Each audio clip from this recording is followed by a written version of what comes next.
Fans of the Winnipeg Blue Bombers had better get used to taking the bus.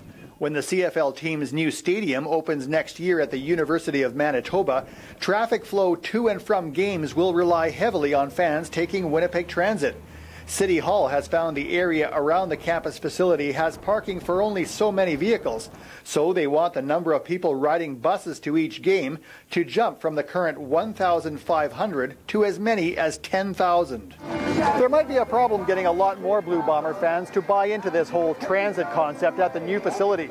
A lot of the Bomber fans we talked to before a game here at Canada Stadium didn't seem too keen on leaving their cars at home. Oh, I still like to drive. Winnie Schumann says he drives to see the Big Blue play at Canada Stadium, and that won't change next season when the team plays in Winnipeg's South End. I like that better. When I drive it myself, I ask not to check the clock, or maybe it's raining, you stay outside, you have to wait for the bus, and, anyway, otherwise, I drive with my car, I go to my car and go home. And Richard Ray says he'll continue to need his SUV to make it to games for the opening kickoff, coming all the way from the city's western edge. And I live out in Unicity, so it's a lot easier for me to drive there than take a transit bus, because I work till 4 o'clock in the afternoons, and a lot of games start at 6:30, 7 o'clock, so it's hard for us to get there in time. But the plan has another roadblock.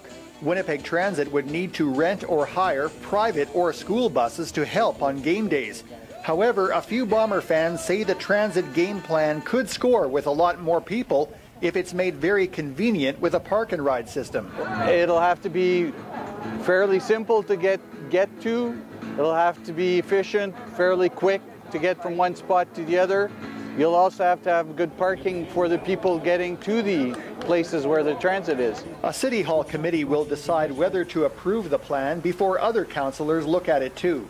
The Blue Bombers hope to have their 33,000-seat U of M stadium open for the 2012 season. Ross Romanuk, Winnipeg Sun.